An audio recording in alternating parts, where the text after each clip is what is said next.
the harsh reality brought on by the recent economic downturn here in Greece, we set out to find people who haven't given up fighting to ensure a better life for those in need.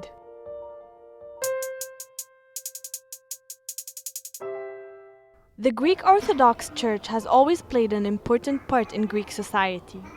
But for many, it has now become more than just a place of worship. When the debt crisis hit, many Greeks turned to the church for help to overcome the hardships they were suddenly faced with.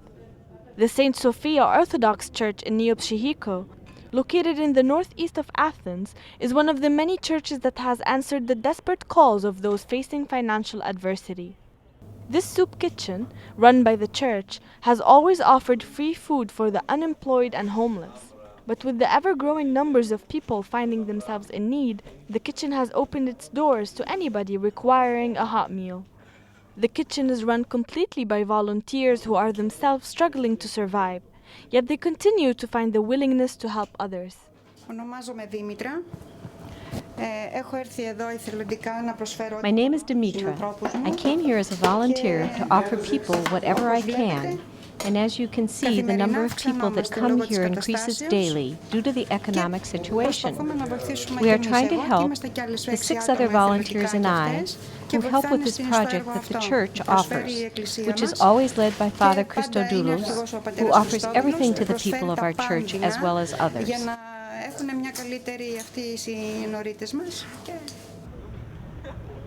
Father Christodoulos believes that the church is more than a place of worship and spiritual guidance. It is a place of refuge for all humans in need. The church 7 or 8 years ago, we started to assist the poor. We had at the time 30 people we were helping. But now we have reached 150 people due to the financial crisis. The church has never bought the food supplies itself. People have always donated the food, and most of the donations come from those who attend the church. But the people who give the most happen to be those who are poor, who think of others like them. I have been coming here for almost 2 weeks, but I have been going to soup kitchens since the past summer.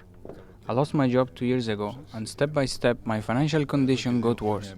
I owe money almost everywhere, which means rent, electricity bills, water bills, telephone bills.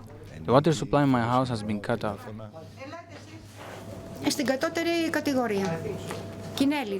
The majority of people coming here belong to the lower class, and they're Greeks. They are people who used to own factories with 30 to 40 employees, and today they come here to eat and bring their families here as well. They are people who live in the streets, sleep on benches, or sneak into hospitals in order to get warm at wintertime.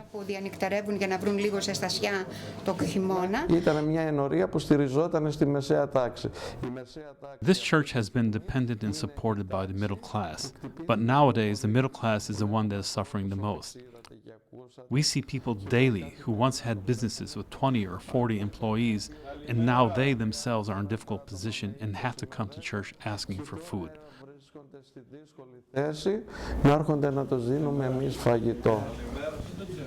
Many of the men and women who come to the soup kitchen felt embarrassed and ashamed to receive free food and did not want to be filmed. Thankfully, the 64-year-old man agreed to talk to us, but on the condition we protect his identity. He told us that he used to own a textile company before being forced to declare bankruptcy in the 90s. Now, in the current economic crisis, he is unable to find a job, and both he and his wife rely completely on this soup kitchen for their daily meals. Like, what would you do if you didn't have this chance to come and get your food? I don't know if I live. I came here in the church.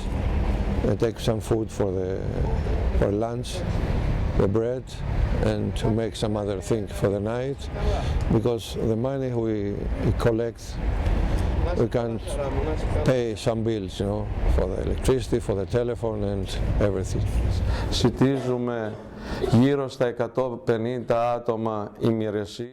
We assist and feed 150 people daily. We spend 3,000 euros on helping those suffering. This includes our medical social dispensary. We have 4 doctors who are there specializing in different areas. They voluntarily offer their services to those who are going through difficult times.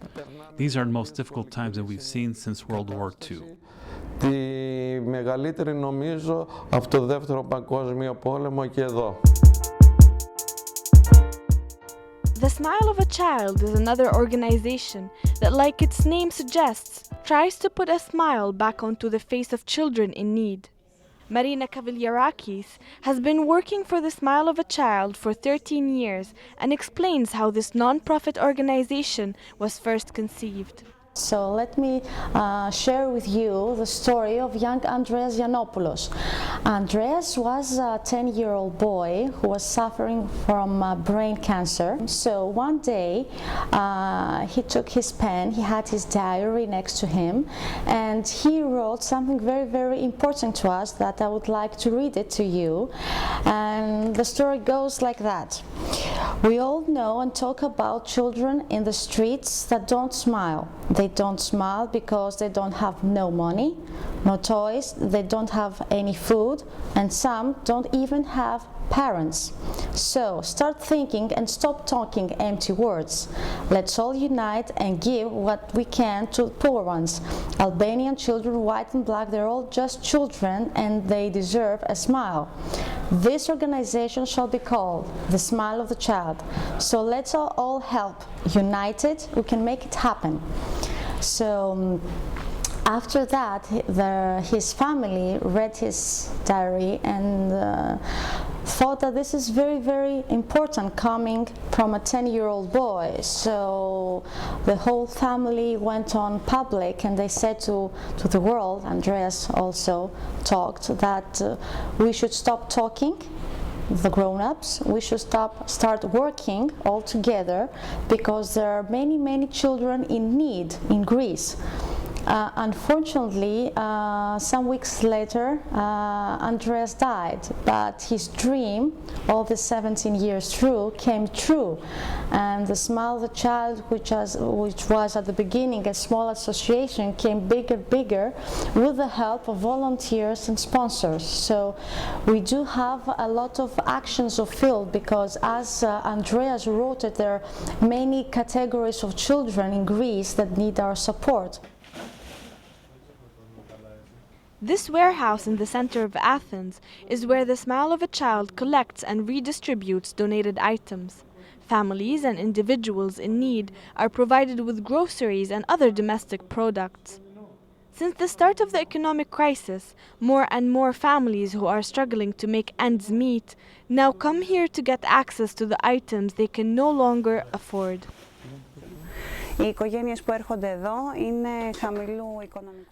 The families that visit us are low-income families. They have serious survival issues. Most of them are unemployed, single parents, families with many children, or families whose child faces serious health problems. We try to be close to these people and aid them as much as possible by providing food to them, but we also help them with their health problems and will offer them psychological help. The things that we put in the bag for a family of 4 members are 6 pasta, 1 pack of rice, 1 pack of legumes, 1 tomato sauce, 1 marmalade, biscuits, croissants, 6 cans of milk, a bottle of olive oil, and whatever else is available like sugar, wheat, baby food if there are babies in the family, frozen products, and refrigerated products. If a family has more members, then the quantity changes and we increase the amount of goods that we put in the bag.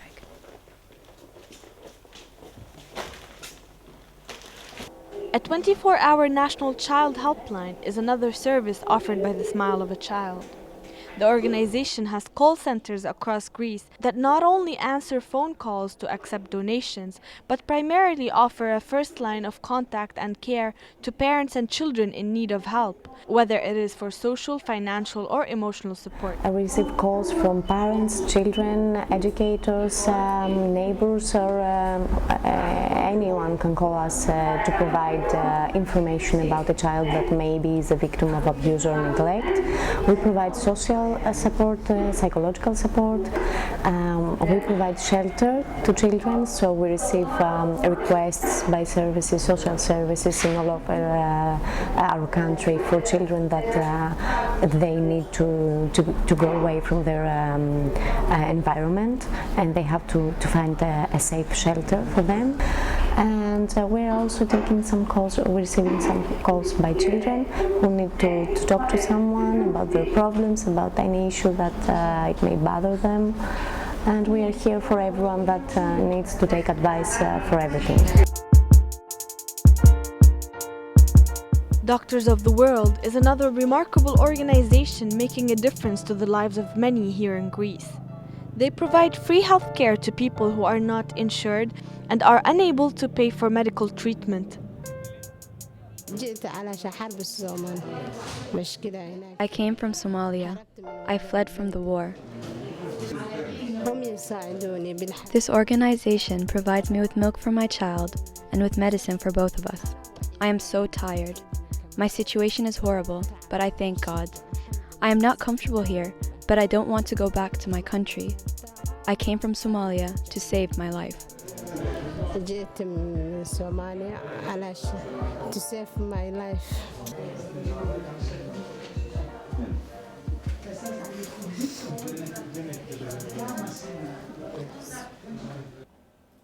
Since the start of the debt crisis, Doctors of the World has observed a drastic increase in the number of people visiting their clinic for aid. Since the beginning of 2011, we have seen a change to our work. It's a very new phenomenon for us because in the beginning of our action we were helping only migrants and refugees because these people were in need. Now the people who come here are Greeks. The 25% are Greeks in the Central Clinic in Athens, and in Peroma the 95% are Greeks, almost all of them.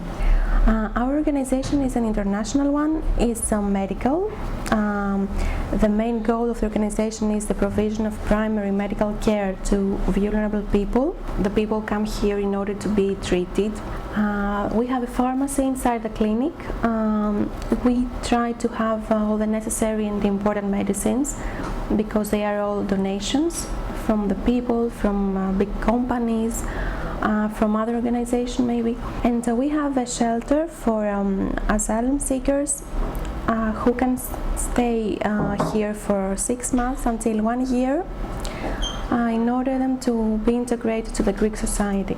Ibrahim is a Sudanese asylum seeker who has been living in Greece for 2 years. He fled his home country in search of a better life. But for more than a year, he was forced to live on the streets of Athens because he had no legal documents. Without documentation, Ibrahim found himself trapped with nowhere to turn. He can't claim asylum status in Greece, but nor is he allowed to travel to other European countries. He has, however, been provided shelter by Doctors of the World and has been living under their care for the last 5 months. Ibrahim has just 4 weeks left to figure out what his next move is going to be.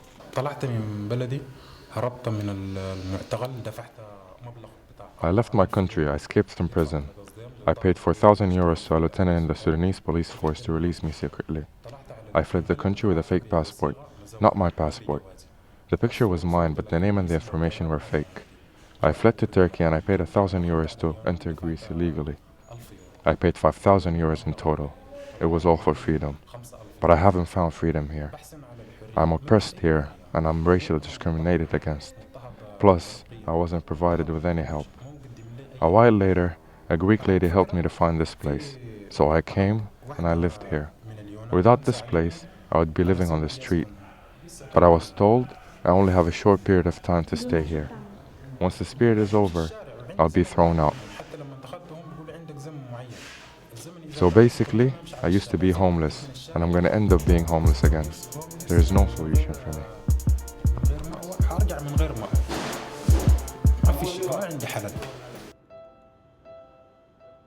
In addition to the clinic, Doctors of the World also have mobile medical units to serve those who don't have access to or the financial means to pay for healthcare. These medical vans are staffed by doctors from all disciplines: general practitioners, pediatricians, dentists, ophthalmologists, and gynecologists. They travel to isolated islands, remote villages, or even the underprivileged neighborhoods here in Athens to provide primary health care to those most in need. Christos Nomis has been a volunteer dentist in the mobile medical care team for 10 years. A lot of places around the Greece, they don't have even a dentist, so we are trying to solve their dental problems, and we are going to the borders of Greece with Albania, with Bulgaria and all of this stuff, because they don't have a dentist even at 50 kilometers from the town or from the small village that they are living in. So we are going over there and we are trying to help them as much as we can. At the beginning, 2005, we didn't see any Greek person. But right now, let's say that 20% are Greeks. And it's my belief that if all of us here in Greece, with this crisis right now, if we are dedicating 2 or 3 hours a week, is very good in order to do something from the poor people, from the people that we don't have the money to do something. So right now I'm trying to increase the hours that I'm working here as a volunteer from 2 to 3, from 2 to 5, 6 hours a week, like the entire day. But right now I'm living with my family, and so also my family is in big economic problem, so I'm working not only for free, I'm working also for my family at my own dental office in order to make some money and give them some money. You know, it's difficult, this situation. I'm trying to work for free as a volunteer, but I have to give some money to my family. So I'm trying to do both of them.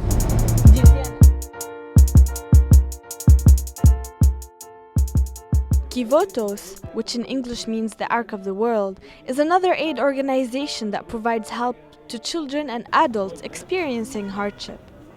When you walk through the 3-story building, you can truly understand why they call this the Ark of the World. The children here are from all walks of life. Some are kids from underprivileged families who simply need help to feed and educate their children.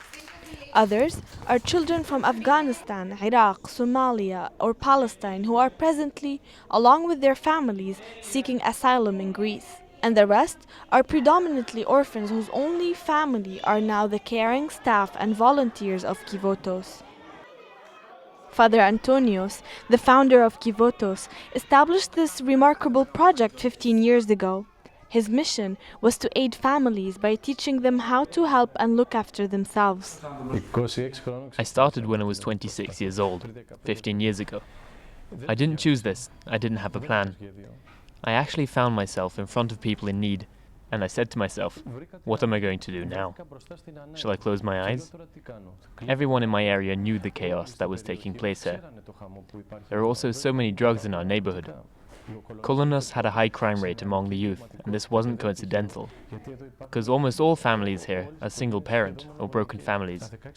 At 16 or 17, children become responsible for their mothers. We give the money for the rent to the children because we trust them more. We tell them, make sure your mother is going to use this money wisely. Nobody cared. Mothers living on park benches, you know, with their babies and stuff. So he decided to do something about it. He had a very meager salary as a young priest, but he gave his salary, rented a small place. It was a storefront, a coffee shop that was abandoned, you know, and he brought his wife in there. She was a newlywed, and she started cooking for the children, and they were helping them with their homework and stuff. A lot of the kids weren't even going to school. So he registered them to school, and he stayed with them, made sure that they do well in school, they study, and pretty soon people stopped, you know, and they noticed that something good is going on here, and they liked it. So people began to bring him furniture, chairs and tables and food, and the first ark was created like that. And then the media found out about him, and people just loved it, you know, and we've never looked back since then. Η αξιοπρέπεια για μας είναι το α και το ω για τον κόσμο. Γι' αυτό και λέμε ότι στη μάνα εμείς θα δώσουμε. Self-respect means everything to us. That's the reason why we still give everything to the children through their mothers. We will help the child study to become educated and have the same chances as the other children of the world. That's the most important element of our effort. Personally, I am against soup kitchens where people are forced to queue. They are forced to become beggars by holding out their hands. These people need to live their lives on their own. They want to be assisted in finding a job. I already know this, and I keep saying to the children that we have lived as refugees before, and we know how it feels for someone to start all over again. We know how it feels to be demoted and told to stop asking for basic needs. We are telling people that it is their right to ask for basic needs, and that they have to earn the right and to go after it. Nobody is going to give you anything for free.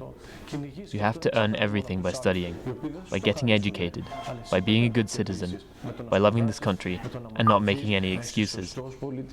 Να αγαπάς και αυτόν τον τόπο και να μην μπορείς να δίνεις αφορμές και όλα τα υπόλοιπα.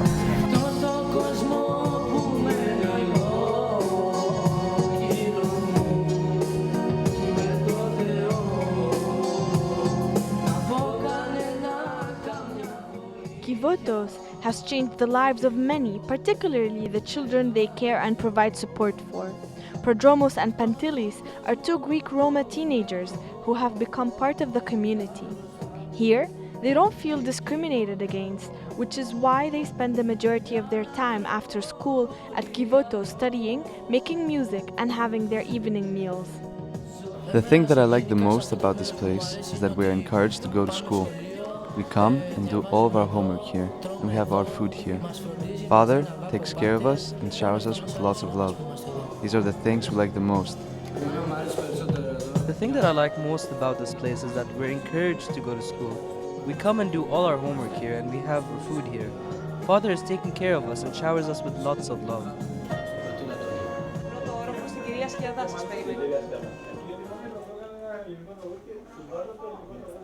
Although Kivotos is considered one of the most famous aid organizations in Greece, it still struggles to raise the funds necessary to keep its doors open to those in need. It is harder to support Kivotos and all organizations due to the economic crisis that is difficult even to support your own house, your own home. So we call everyone. We are here from a foreign school of languages, and Mr. Thanasis and Mr. Yannis here, they're parents from our school, and we call everyone to help and support as much as each one can. Simple things such as the electric bill in 3 buildings, it's like 7,000 euro every 2 months. We have some very real money issues. In order to stay open every month, we need at least 100,000 euro. You will not believe the amount of food we need to feed all these people. The children, the food, we have a soup kitchen. We have 2 shelters. So whatever we have now is for now. Next week, we're going to need other things. We're constantly on the phone begging. We take nothing for granted, nothing.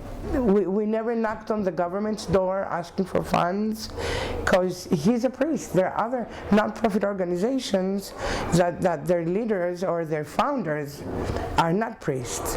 Him being a priest, he says, as long as God likes this work, he will keep us here, he'll find a way. He won't go to the government and ask for money. We don't have now big shots helping us. It's the everyday people, so I don't have a lot, that come here and bring food and clothes and toys and some money, you know. It's the people. Cardiologist Vihas Yorgos wanted to find a way to help his patients who no longer could afford medical care, so he established the social dispensary almost a year ago. The people that we have to serve are those who don't have access to health insurance and those who are unemployed. The number of these people have been drastically increasing since the spring of 2011. Unfortunately, Our predictions were correct, and the situation nowadays is deteriorating. I came up with the idea of creating a social dispensary when I started seeing old patients that used to visit me in the public hospital, and they weren't able to book appointments there anymore because they are now uninsured.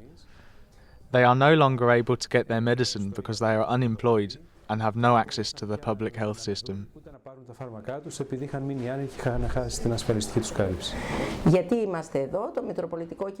Why are we here? The reason we're here is that the Metropolitan Social Dispensary wants to offer free healthcare to those who have no income, are unemployed or have no public insurance and therefore can't use the National Health Public System. We accept all different kinds of patients, regardless of their ethnicity or their religious affiliations. The majority of our patients are Greek. There are also those who used to have good jobs and now suddenly find themselves having nothing and saw no future. This meant that they couldn't pay for housing or food and definitely couldn't buy medicine. And you know, medicine is our second biggest need after food.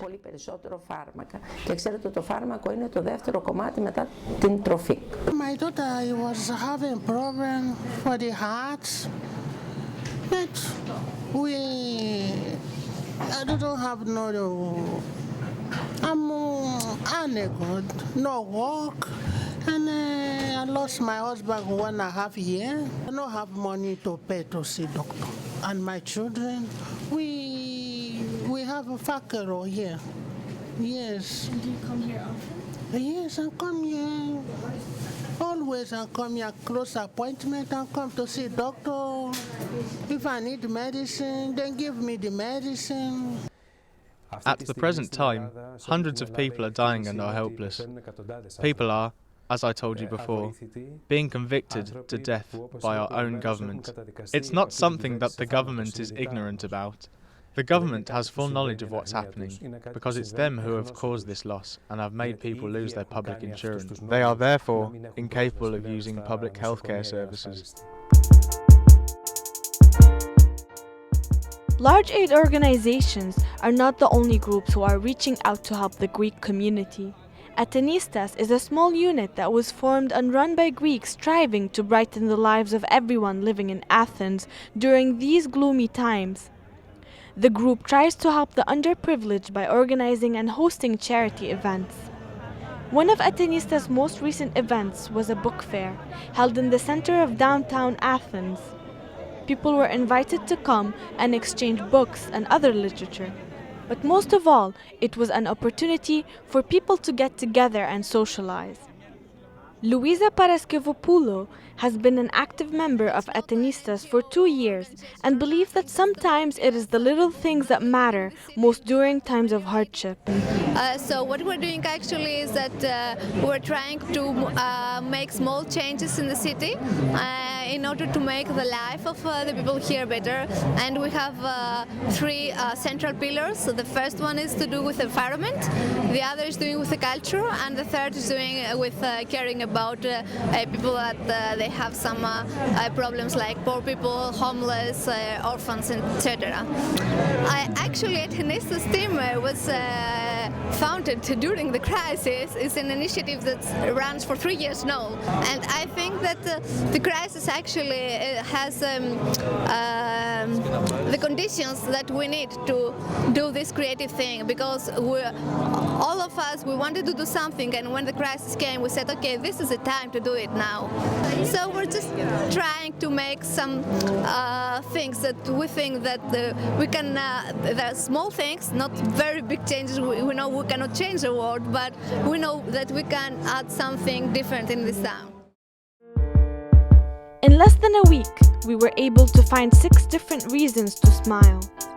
Even with so much poverty, pain and hardship that the people here are facing, it has been heartwarming to see that there are still individuals who are doing all they can to look out for one another.